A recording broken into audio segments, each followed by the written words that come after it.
The marketplace of Port Nexus pulsed with life, a sprawling cavern of glass and steel that trapped heat and smells until the air seemed to hum. Voices rose and clashed in a dozen alien-tongued sharp bargaining, hoarse laughter, the clatter of credits exchanged. Spiced steam curled from food stalls, tangling with the metallic tongue of ozone from skimmer traffic. To Austin Morrison, it was all a dull roar, background noise he had learned to ignore. He wiped sweat from his brow, arranging jars of Terran. Pepper and saffron on Grell's cluttered counter, the burn of the scent still unfamiliar, even after months of working there. 3 months ago, he'd stepped off a cargo hauler and told himself he was finished with soldiering, finished with causes. Port Nexus, with its teeming anonymity, had been perfect for hiding. Now he stacked spices for a 4-armed Vexian who paid him half what he was worth. It was quiet work, honest enough. Or at least it should have been. More customers today, Grell grunted from behind him, mandibles twitching. Festival brings good business. Austin gave a half-smile, eyes scanning the crowd automatically. 6 years of special operations had wired him to see threats before they formed. That vigilance had cost him his career orders disobeyed, civilians saved, a dishonorable discharge stamped on his record like a brand. Yet still he watched, always measuring distance, routes, exits. He was about to answer Grell when a flicker of movement tugged at his peripheral vision. A small figure darted between the long legs of a Brontari merchant, laughter bubbling bright against the market's din. A child, no more than 5, her skin the pale blue of twilight seas. Lycian unmistakably so, their young were rare here, guarded like treasures. She chased a hovering ball that bobbed and weaved above the floor plates. Austin's stomach tightened. No parent in sight, no protective guard nearby. The girls. Toy bounced off a stall wall, then skittered toward a row of parked skimmers idling on low hover. "Watch the stall," he muttered to Grell. Already moving, the toy rolled beneath one of the vehicles, and the child dropped to her knees, reaching. Austin's gaze narrowed. The skimmer's paneling didn't sit right. The engine housing bore scratches too deliberate. Then he saw at the faint blue pulse of an overcharged core bleeding through a seam. Sabotage. "Hey, kid." His voice cut across the marketplace as he broke into a run. "Get away from there." The girl turned, toy forgotten, wide almond eyes fixing on him. She froze in confusion as he lunged forward. In that stretched instant, Austin felt time shatter, the glow intensifying, the hiss of unstable power. Muscle memory took command. 3 strides. Scoop. Turn. The skimmer erupted in a white-hot bloom. The blast lifted him from the ground, shrapnel screaming through the air. He twisted his body, cradling the child against his chest, shielding her as the shockwave punched them sideways. Heat seared across his back. Metal tore into flesh. They hit the ground hard, his shoulder slamming stone tiles. The marketplace dissolved into chaos screams, alarms, the thunder of feet scattering. He tasted blood, his vision swimming. The girl trembled in his arms, miraculously untouched. "You're safe," he rasped, though his lungs burned. His shirt grew warm and sticky where shrapnel had found him. Darkness pressed at the edges of his sight. The child lifted a trembling hand, pressed it to his chest. Her skin was cool, her touch steady in contrast to the terror around them. "Thank you," she whispered in perfect, unbroken English. The words rang impossibly clear in his fading mind, reverberating through the fog of pain. A Lycian child should not know his language.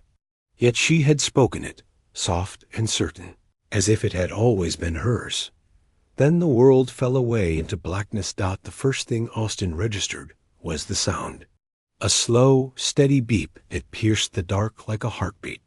Then came the light, not the dim flicker of market lanterns or the harsh glare of a med stall. but a soft radiance that seemed to flow from the walls themselves.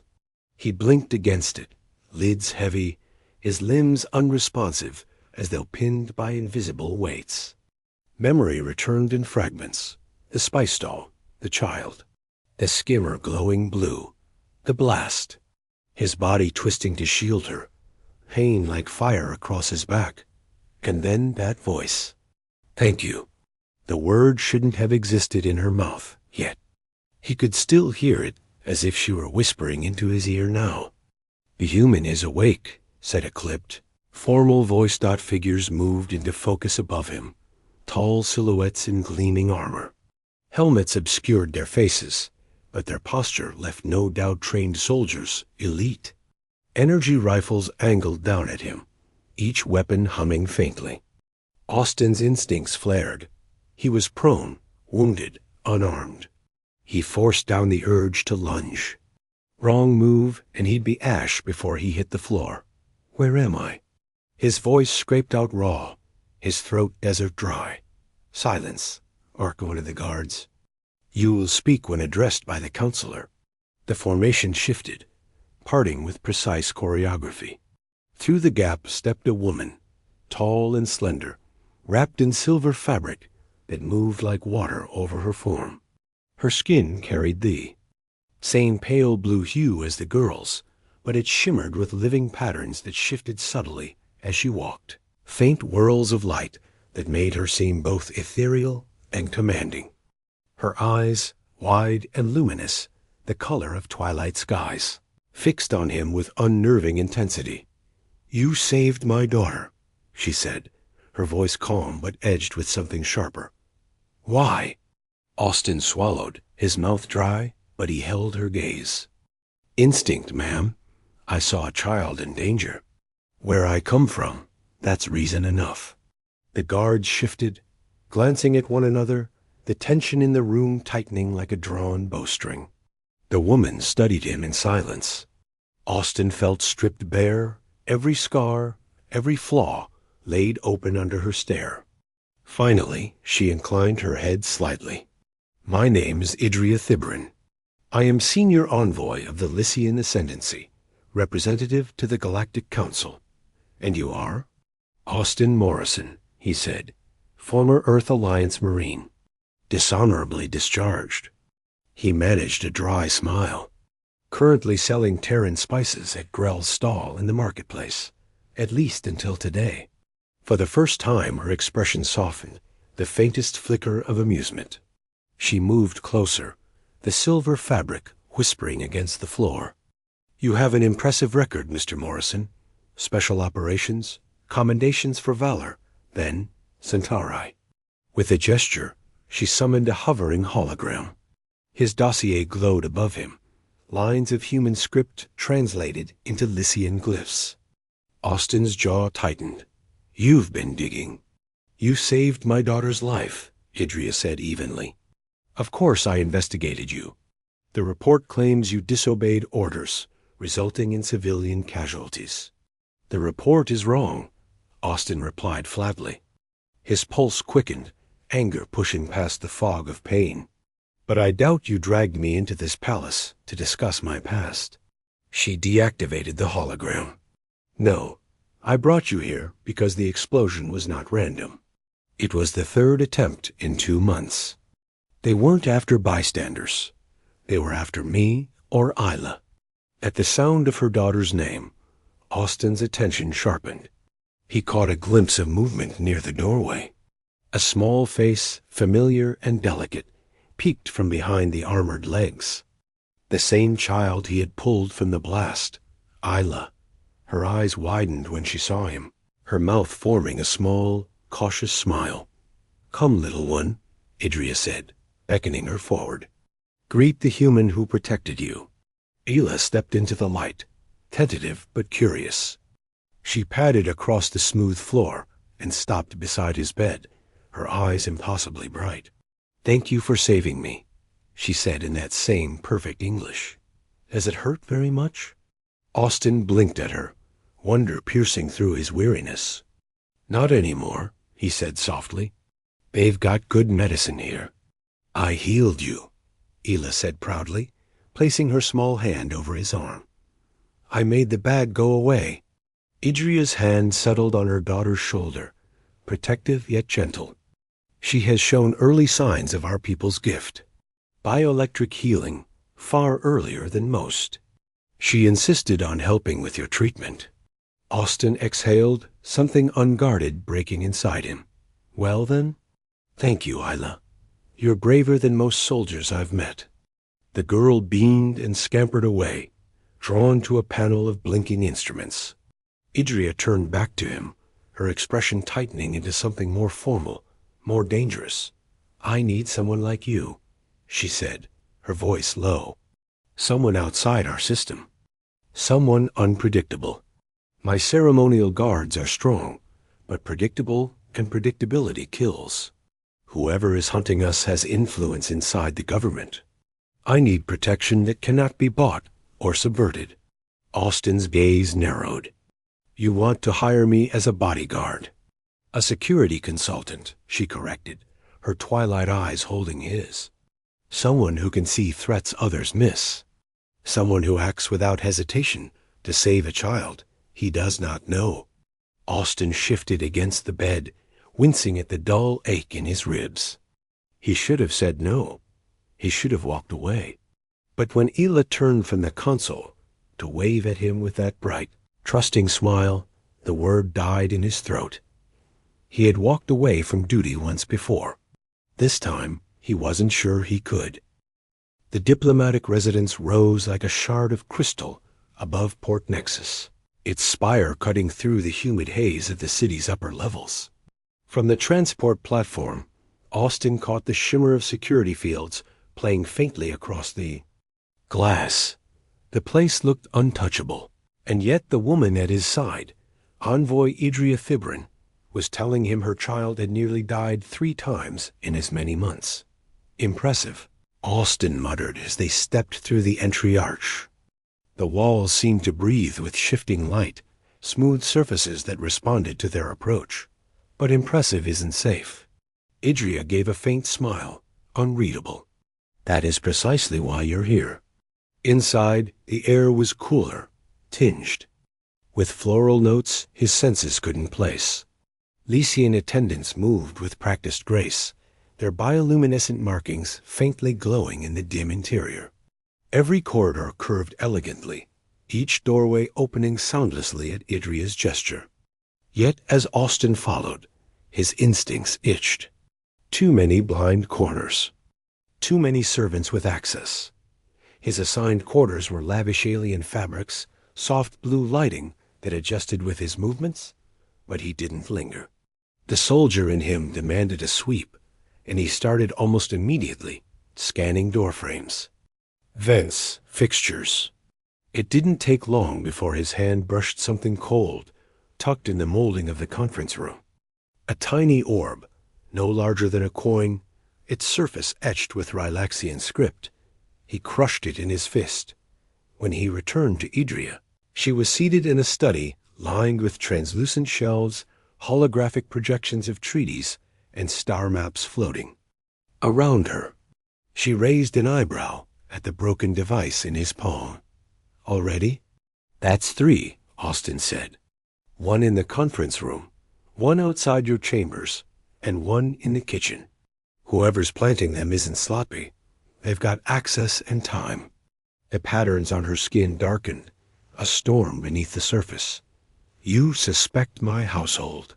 I suspect everyone, Austin said flatly, until they're cleared. That includes your staff, your guards, even the child's tutors. Predictable patterns are easy to exploit. You've got plenty of those. Her lips curved, though it wasn't amusement so much as acknowledgement. Blunt, human military training shows itself. Blunt keeps people alive. For a moment there. Gazes locked, her twilight eyes measuring him, his own searching for any sign of duplicity. Something tightened in the air and understanding, perhaps. Or a challenge neither was ready to name. The tension broke with a burst of laughter from down the hall. Ela appeared, chasing a small drone that flickered erratically as if it shared. her delight. She skidded to a stop when she saw Austin, the drone bobbing forgotten. "You found the bad things?" she asked earnestly. "Some of them," he said. Still looking, she nodded solemnly, then brightened. "Mother says tomorrow we go to the council. Will you come?" Austin glanced at Idria. Her expression was composed, but the faint ripple of color across her skin betrayed unease. "It's only an emergency session," she said carefully. "The treaty negotiations are delicate. Humans are not always welcome in council chambers." Before Austin could reply, his communicator buzzed in his pocket, a small, secure device he'd carried since his Marine days. Only one person on the station had the code to reach it, Isla's caretaker. The message was brief, the tone clipped. "With urgency. Come immediately. Urgent." Austin's body went rigid. Something's wrong. Idria's calm mask cracked, her patterns flashing bright with alarm. "What is it?" He read the message again, his gut twisting. "Your daughter. She's missing." The study fell silent, the hum of privacy fields the only sound. Then Ila's toy drone, forgotten on the floor, gave a sad electronic whine and blinked out. The Galactic Council station hung in the void like a crown of light, spiraling towers and radiant panels reflecting the glow of nearby stars. Even after years of service, after seeing fleets rise and fall, Austin had never encountered anything like it. Every line of its architecture was meant to awe reminders that 27 species could build something greater together. Yet as Idria's shuttle slid into the docking bay, all Austin saw was a target. Delegations waited in crisp formation, robes and armor glittering under the white-blue glow. Idria stepped forward first, diplomatic composure wrapped around her. Like armor, Austin followed a pace behind, his borrowed robes disguising him as a cultural advisor. He could feel the weight of stares prickling his skin. Humans were new here, distrusted. His presence alone was enough to spark whispers. Exactly as Idria had warned Dot at the head of the reception, stood a tall male Lycian with elaborate markings etched down his jaw. His bow carried formality, but also disdain. "Envoy Thibarin," he said, his voice a smooth blade. "The council awaits." "Councillor Renavik," Idria answered, her tone equally precise. She introduced Austin with practiced calm. "Renavik's." Gaze slid over him, sharp with contempt. "A human," he murmured loudly enough for those around to hear. "Unprecedented. Inappropriate." Austin held his silence, jaw tight. Idria's hand brushed his arm lightly, a signal to stay steady. "This treaty concerns both our peoples," she countered. "Insight from human perspective is invaluable." Renavik's expression curdled. "As you wish, envoy, but many will question your judgment." The chamber they entered was a theater of politics steers, of delegates arranged in concentric circles, every seat alive with color and movement. Holographic banners floated above, shifting symbols of alliances and histories. The air carried a solemn weight, yet beneath it all Austin felt the tension, suspicion, old grudges, 1,000 unseen knives waiting for the chance to strike. Idria took her place at the center dais, posture regal, voice measured as she began her appeal for the human Lycian treaty. She spoke of cooperation, of adaptability, of a future where humanity's relentless drive was a strength, not a threat. Some nodded, others scoffed. Renavik rose at the far side, his words dripping venom. "The envoy brings her human pet into these sacred halls. She lays our children at risk for the sake of species known for aggression. She herself is compromised, sharing her bed with a barbarian." Gasps echoed.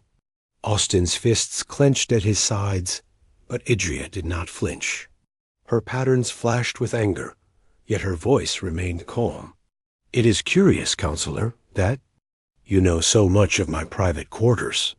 Who authorized such surveillance? And why? The chamber erupted in murmurs. Renavik's smile faltered, but before he could recover, Austin's communicator vibrated against his chest. He glanced down. A single line of text from torren.ila is gone. Security feed wiped. Demands incoming. Cold surged through him. He leaned close to Idria, masking his words behind a smile. Your daughter's been taken. This meeting's a distraction. Her expression did not break, though the color patterns across her skin darkened like gathering storm clouds. She nodded once, then raised her voice above the noise. Chairman, I request immediate inspection of the ceremonial table. The chairman hesitated, then signaled security. A sweep activated, scanning the raised platform where the treaty documents lay waiting. The system screeched to life. Explosive device detected. Evacuate immediately. The chamber dissolved into chaos, delegates rising in panic as alarms blared. Idria's gaze locked with Austin's across the storm. In that single look, he read everything fear for her child, fury at betrayal, and trust. In him to do what needed doing. He turned without another word and slipped into the maze of corridors. Somewhere on this station, Ila was being held. Somewhere, hidden hands were reaching for war. And if he failed, it would not only be the life of one little girl at stake, but the fragile future of two species. The station's corridors were bathed in pulsing red light, emergency sirens echoing through the metal bones of the council's jewel. Delegates and attendants spilled in every direction, their voices rising in panic, their ornate robes tangling. In the press, Austin cut through them like a blade, head down, movements efficient. His communicator buzzed again. Defensive arrays charging. Torren's voice came through, strained. Someone's locked us out of central security. There, preparing to fire on the Earth Alliance vessel.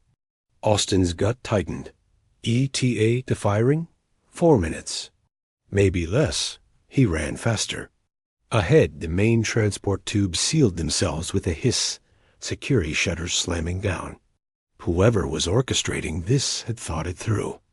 No easy access, no quick response teams, which left him the shafts, the guts of the station where only drones were meant to crawl. He reached a maintenance hatch, pried it open, and dropped into the narrow dark. The shaft closed around him, a claustrophobic throat of metal. Sweat slicked his palms as he pulled himself down rung by rung, combat knife in his teeth, mind ticking through probabilities. The purists wanted 2 things: Ila as leverage and a war to bury humanity before it could rise. If the arrays fired, the Alliance ship outside would be atomized. Retaliation would be immediate. Peace would be a memory. Torren's voice returned. Lower now, tinged with something Austin couldn't quite place. Thermal scan shows a small life form in Section 47B. Likely Ila. 2 guards posted. I'll handle the defense systems first, Austin said, forcing the words through clenched teeth. If that ship dies, none of this matters. Understood. I'll keep searching for the girl. The shaft ended in a vent that overlooked the Defense Control Center. 6 purist loyalists, rifles slung, moved between glowing consoles. The targeting locks pulsed on the display, the Earth Alliance vessel's silhouette caught in their crosshairs. 90% charge. 2 minutes to firing. Austin steadied his breath. He'd done this before drops into hostile rooms. Odds impossible. Time short. Back then, he fought for orders he didn't believe in. Now it was for one child's smile. And a woman's trust. He pushed the grate free and dropped. He hit the first guard before anyone registered the shadow falling from above. The crack of bone echoed as he drove the man into the floor. A rifle spun away, caught midair and redirected into another target's chest. Energy bolts lit the room in searing white. Austin moved through them with the fluidity of muscle memory, the kind born of too many missions and too many regrets. One purist reached for the firing console. Austin hurled his combat knife. It spun once, twice, then buried itself in the console's panel, sparking violently. A charge halted at 99%. The targeting reticle blinked, then dissolved. Silence slammed down, broken only by the moans of the injured. Austin yanked the knife free, chest heaving, blood trickling down his arm from a fresh graze. He tapped his communicator. Arrays neutralized. Tell Idria the ship is safe. For a heartbeat, relief steadied him. Then Torrin's voice crackled, urgent. Section 47B. I found the girl. 2 guards down already, unconscious. Austin froze. What? She says she made them sleep. He ran, boots hammering the grated floor, chest burning. When he burst into the cramped maintenance bay, he found Torrin kneeling by Isla. Little Lycian girl sat cross-legged, pale hair plastered to her forehead with sweat, her tiny hands trembling. Around her lay 2 hulking guards, their weapons discarded, their bodies twitching faintly as if struck by lightning. You're late? Isla said matter-of-factly, though her voice was thin with exhaustion. Austin dropped to one knee, checking her quickly for injuries. What did you do, sweetheart? They were mean, she whispered, so I made them stop. Torrin's expression was grim. By the ancestors. Full bioelectric manifestation years, before her kind usually develop it. She nearly burned herself out doing this. Isla swayed. Austin caught her, pulling her against his chest. She buried her face into him, whispering through ragged breaths, I knew you'd come. I told them my human would save me. The words struck harder than any shrapnel ever had. He wrapped her tighter in his arms, meeting Torrin's astonished stare with a look of steel. We're getting her out of here. Now? In the council chamber above, the council erupted in chaos, Renavik shouting denials, Idria's voice rising over the storm. Down in the maintenance levels, Austin Morrison stood with a child pressed against him and a choice already made. He wasn't just a soldier anymore, or an exile, or a dishonored Marine. He was protector, father, human doing what humanity did best. Improvising in the face of the impossible, the council chamber was a storm. Delegates shouted across the tiers, their voices overlapping in 100 tongues, the echo of the evacuation alarm still ringing through the vaulted dome. Idria stood at the center dais, her silver robes gleaming in the chaos, the living patterns. Across her skin burning violet with controlled fury. Renavik faced her from across the floor, posture rigid, the sneer on his lips sharpened by the moment. You would risk everything. He spat, voice amplified through the chamber's acoustics. You would drag humans into our councils, into our homes, into our bloodlines. And for what? Chaos, death. You engineered chaos, Idria shot back, her voice cutting clean through the din. You planted the surveillance in my residence. You orchestrated the market bombing that nearly killed my child. You arranged my husband's accident because he dared to believe in a future greater than your narrow vision. Gasps rippled through the assembly. Even those who despised humans shifted uneasily. The evidence Idria had uncovered flashing across the chamber's holographic displays fragments of corrupted security feeds, decrypted communications, trails, of credits funneled to purist operatives. Renavik's composure cracked, his markings flaring dark. Humans will consume us, he roared. They will dilute us until nothing of Lycia remains. Before Idria could answer, the chamber doors hissed open. All eyes turned as Austin strode in, his robe singed, a fresh cut bleeding down his arm. On his shoulders sat Isla, small hands gripping his hair, her face pale but alive. Torrin followed, close behind, bruised, exhausted, but with the fire of vindication in his eyes. The chamber stilled. For one breathless moment, all the noise of the galaxy fell away. Envoy, soldier, child united, Isla saw her mother and broke into a smile. "I told you my human would save me," she shouted, her small voice echoing through the hall. The words struck like a hammer blow. Delegates leaned forward, murmurs sweeping the chamber. Idria crossed the floor without hesitation, her dignity yielding to raw relief as she lifted her daughter into her arms. Austin stood beside them, tall and battered, his presence as undeniable as the fire still burning in his eyes. Renavix? Fury twisted into desperation. "Do you not see? He is the proof of our doom. A human, crawling through our defenses, killing Lycians, seducing our envoy, and now paraded here like some savior. Enough." The chairman's voice boomed, deep and resonant, silencing the chamber. The ancient Dravi's eyes narrowed on Renavik. "Your own words condemn you. You sought war to preserve your faction's power. You endangered not only Lycia, but the entire council. Guards, remove him." Renavik tried to protest, but the chamber had turned. Even his allies recoiled from the stench of failure clinging to him. Lycian guards stepped forward, binding his arms in shimmering restraints. For the first time, fear crossed his features dot as he was dragged away. Idria's voice rang out clear, carrying to every corner of the chamber. "This is what humans bring. Not destruction, not chaos. Courage, instinct, the will to act when others are paralyzed by politics. Without this human, my daughter would be dead, this council in ruins, and war already upon us. You see a threat. I see an ally, and I will not apologize for it." Silence followed, heavy, expectant. Then the chairman inclined his head. "The treaty will proceed. In light of today's events, the council recognizes the necessity of partnership. Let it be signed." Relief washed over Idria, but when her gaze slid to Austin, it carried more than politics. It carried gratitude, trust, something deeper. Ela wriggled in her mother's arms to look at him.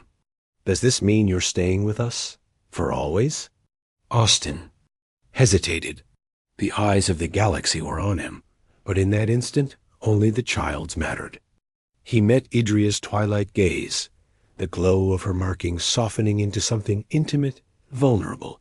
He thought of the moment in the marketplace, the instinct that had driven him forward. One choice had led him here, scarred, exhausted, yet standing in the light of something new. "For as long as you'll have me," he said, voice steady. Ela squealed and hugged her mother tight. Idria's lips curved into a smile that was both regal and tender. Around them, the council resumed its business, but the future had already shifted. Austin Morrison, dishonored Marine, exile, was no longer running from his past. He had found a purpose greater than orders, greater than survival. A family, a cause, a place among the stars. And as the treaty was signed beneath the gleaming spires of the council station, Austin knew one truth more than any other: humanity's greatest weapon was not its fleets or firepower. It was its heart, the reckless, unyielding instinct to protect, to connect, to love. That was the surprise no one in the galaxy had been ready for. And now they would have to learn.